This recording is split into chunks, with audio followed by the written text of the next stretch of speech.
Hello guys, welcome to our channel the study zone.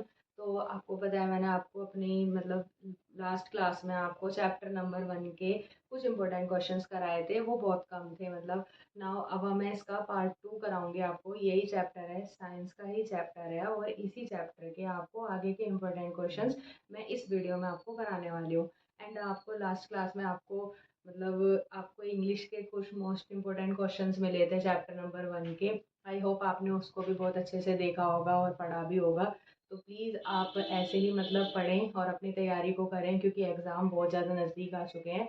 Now अब हम बिना देरी करे चैप्टर को कंटिन्यू करते हैं, अपने इसके क्वेश्चंस को कंप्लीट करते हैं। और आज इस वीडियो में आपको मैं सारे इंपॉर्टेंट क्वेश्चन प्रोवाइड करा दूंगी इस चैप्टर के। उससे बाहर आपको नहीं ज़्यादा पढ़ना पड़ेगा, ठीक है। और ना ही ज़्यादा, इससे ज़्यादा कोई इंपॉर्टेंट क्वेश्चन ज़्यादा पूछे जाते हैं। तो नेक्स्ट हम स्टार्ट करते हैं इन क्वेश्चंस को। चलिए, तो फर्स्ट क्वेश्चन ये है, व्हाट इज़ रेंसिडिटी। रेंसिडिटी क्या होती है। चैप्टर आपने पढ़ा ही होगा, उसमें एक टॉपिक है छोटा सा रेंसिडिटी का, कि क्या होती है रेंसिडिटी, है ना। And write two ways by which it can be prevented. कौन से ऐसे दो वेज हैं कि हम रेंसिडिटी को रोक सकते हैं। तो वो आपको लिखने हैं। ये बहुत ज़्यादा ही ये जो सारे क्वेश्चंस मैंने यहाँ लिखे हैं, ये बहुत ज़्यादा ही पूछे जाते हैं और बहुत ज़्यादा ही ये आते हैं, रिपीटेड क्वेश्चंस हैं। Now, why should a magnesium ribbon be clean before burning in air. तो आपको ये वाला क्वेश्चन आई थिंक याद भी होगा कि आपकी जो बुक है एनसीईआरटी की, उसमें एक ये एक एक्सपेरिमेंट दिया हुआ है कि मैग्नीशियम रिबन को जब आप बर्न करते हैं एयर में, उससे रिलेट में है, ठीक है। तो इसी में यही क्वेश्चन है कि इससे रिलेट में बहुत बार पूछा जाता है कि क्यों ये मैग्नीशियम रिबन को हम क्लीन करते हैं, एयर में बर्न करने से पहले, ठीक है, क्यों हम क्लीन करते हैं। तो ये क्वेश्चन है। Now, the why do the fire flies glow at night. कि जो फायर फ्लाइज होती है वो रात में ही क्यों चमकती हैं, ठीक है, क्यों होती हैं, क्यों चमकती हैं, ये क्वेश्चन है। Next one, the why do we apply paint on iron articles. Iron articles या फिर आयरन का कोई भी ऑब्जेक्ट है, हम उसके ऊपर पेंट को क्यों करते हैं, ये एक क्वेश्चन है। बहुत ज़्यादा इंपॉर्टेंट क्वेश्चन है, बहुत बार पूछा गया है। ज़्यादातर ये क्वेश्चन आपसे पूछे जाते हैं, तो ये रिपीटेड क्वेश्चन ही हैं। तो पर ये ज़्यादा बहुत बार पूछा जाता है, और इसका 101% एक ना एक क्वेश्चन आपको आपके पेपर में ज़रूर देखने को मिलेगा। Next one, oil and fat containing food items are flushed with nitrogen and why। जो भी ऑयल या फिर फैट कंटेन करते हैं, जो भी कोई पाए फूड आइटम्स हैं, वो नाइट्रोजन गैस उनके अंदर, जैसे आपने कोई भी पैकेट खरीदा है लेस का, ठीक है, या फिर कुछ भी खाने की चीज़ भर का खरीदी है, उसके अंदर आपने देखा होगा कि एयर भरी हुई होती है। तो वो नाइट्रोजन एयर होती है, ठीक है। तो वो एयर क्यों भरी जाती है ना। इस क्वेश्चन में आपको ये बताना है। तो एक थोड़ी सी हिंट दे देती हूँ कि रेंसिडिटी एक जो आपने पढ़ा है, जो पहला क्वेश्चन भी है, उससे रिलेट में ये इसका आंसर बनेगा, ठीक है। तो आप प्लीज़ इसको थोड़ा पढ़ें और इसके बारे में ये जो क्वेश्चन है, वैसे वैसे बहुत ज़्यादा ही इम्पोर्टेंट हैं ये जो सारे क्वेश्चन हैं, पर जो आते ही हैं, जो देखने को मिलते हैं, वो ये, और जो मैंने स्टार सिंपल लगाया, ये ज़्यादा देखने को मिलते हैं। कोरोजन एंड रेंसिडिटी से एक एक क्वेश्चन जरूर बनता है। एंड ये वाला question, what are the two condition which promote corrosion. कि ऐसी कौन सी दो कंडीशन है जो कि कोरोजन को बढ़ावा देती हैं, ठीक है। तो ये क्वेश्चन में पूछा गया है कि कौन सी ऐसी दो कंडीशन है जो कोरोजन को बढ़ावा देती हैं। एंड ये सारे क्वेश्चन ऐसे ही हैं जो ज़्यादातर आपको देखने को मिलते हैं। तो आप इनको अच्छे से पढ़ें। चलो आइए अब आगे बढ़ते हैं नेक्स्ट क्वेश्चन की तरफ। Now, the what is a redox reaction. मैंने देखो आपको पहले ही, जब मैंने आपने अगर मेरा पार्ट 1 देखा होगा, तो मैंने उसमें डिफाइंड में रेडॉक्स रिएक्शन लिखा था, और मैंने बोला था कि इसका एक क्वेश्चन आता जरूर है। तो वही क्वेश्चन देखो, what is a redox reaction, सीधा ही पूछ लिया कि रिडॉक्स रिएक्शन होता क्या है, ठीक है। Now, write down a chemical reaction representing it. उसकी एक केमिकल इक्वेशन आपको लिखनी है। जैसा मैंने आपको बोला था कि जितनी भी डिफाइन है, आपको उनके साथ में एक एक एग्जाम्पल देना है, ठीक है। एग्जाम्पल एक रिएक्शन देनी है, ठीक है। तो वही रिएक्शन अब ये भी पूछ रहा है कि क्या है रिडॉक्स रिएक्शन, और उसकी एक केमिकल इक्वेशन हमें बताओ कि क्या होती है ना। Next one, the define combination reaction. ये भी आपकी डिफाइन में थी कि अब सीधा ही पूछ लिया, डिफाइन ही पूछा उसने भी, कॉम्बिनेशन रिएक्शन क्या होता है।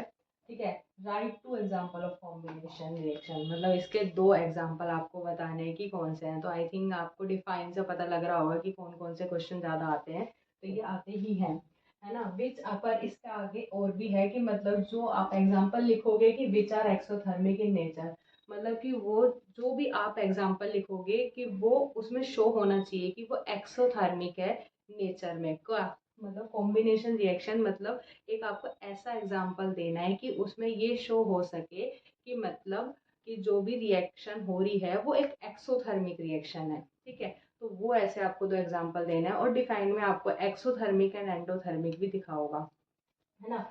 तो नाउ नेक्स्ट क्वेश्चन इज, जब कॉपर ऑक्साइड को हम हाइड्रोजन गैस के साथ रिएक्ट करते हैं तो जब कॉपर और हाइड्रोजन गैस निकल जाती है तो मतलब क्या होता है। तो मतलब आपको इसमें सिर्फ बताना है, ये एक रिएक्शन दी थी आपको सीधा, है ना। और उसके मतलब नीचे आपको 2-3 क्वेश्चन पूछने हैं कि नेम द ऑक्सीडाइज सब्सटेंस, कि इसके अंदर ऑक्सीडाइज सब्सटेंस कौन सा है।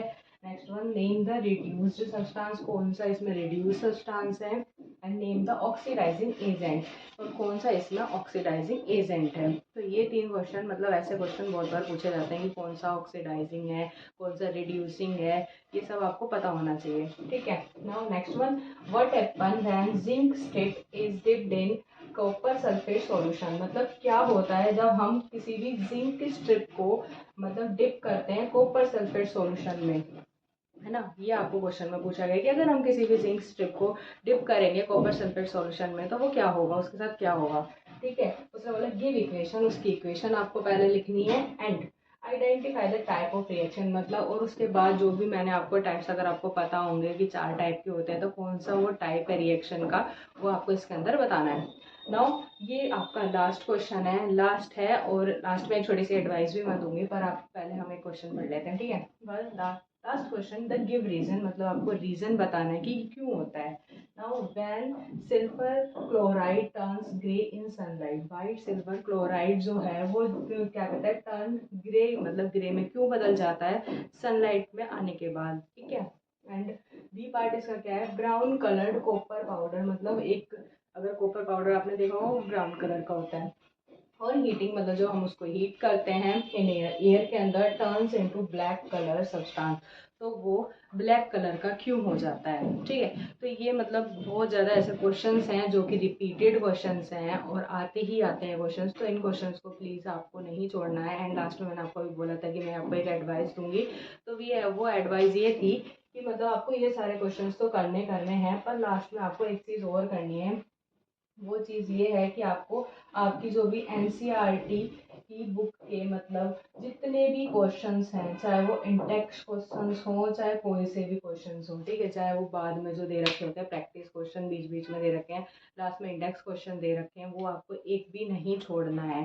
ठीक है, बिल्कुल भी उनको स्किप नहीं करना है, क्योंकि अगर आप उनको स्किप करोगे तो आई थिंक उसमें से एक बिल्कुल same to same as it is आपको आपके क्वेश्चन पेपर में वो क्वेश्चंस दिखेंगे। ठीक है, तो उनको बिल्कुल नहीं स्किप करना है। एक्स्ट्रा क्वेश्चन आप सीरियसली बाद में करना, सबसे पहले आप अपनी एनसीईआरटी को क्लियर करना। ठीक है, एक ये, और एक लास्ट में जब आपको एक सपोर्ट मटेरियल मिलता है उसके जो क्वेश्चंस होते हैं, जब चैप्टर कंप्लीट होता है तो लास्ट में क्वेश्चंस दे रखे होते हैं, तो वो क्वेश्चंस और एनसीईआरटी क्वेश्चंस को प्लीज़ स्किप मत करना, क्योंकि वो ज़्यादातर क्वेश्चंस उन्हीं से आपका पेपर सेट होता है कि कैसा क्वेश्चन पेपर आना है, क्या होना है। ठीक है, बाकी मैं आपके साथ में बिल्कुल हूँ, आपको कोई भी दिक्कत आ रही है, कुछ भी दिक्कत आ रही है, आप मेरे को बताना, कमेंट करना। और अगर इन्हीं के आपको आंसर्स चाहिए जो मैंने पार्ट 1 बनाया देन पार्ट 2 आज है, इनके अगर आपको आंसर्स चाहिए तो आप प्लीज़ मेरे इंस्टाग्राम पर जाके मेरे को मैसेज करिए, मैं वहाँ पर आपके इन आंसर्स की पीडीएफ डाल दूँगी, जो कि आपके लिए बहुत ज़्यादा हेल्पफुल होगा। तो आई थिंक आपको ये वीडियो बहुत ज़्यादा पसंद आई होगी, तो प्लीज़ मेरी इस वीडियो को लाइक करें, कमेंट करें एंड शेयर करें एंड फॉलो करना ना भूलें। ठीक है, जय हिंद, जय भारत, राधे राधे।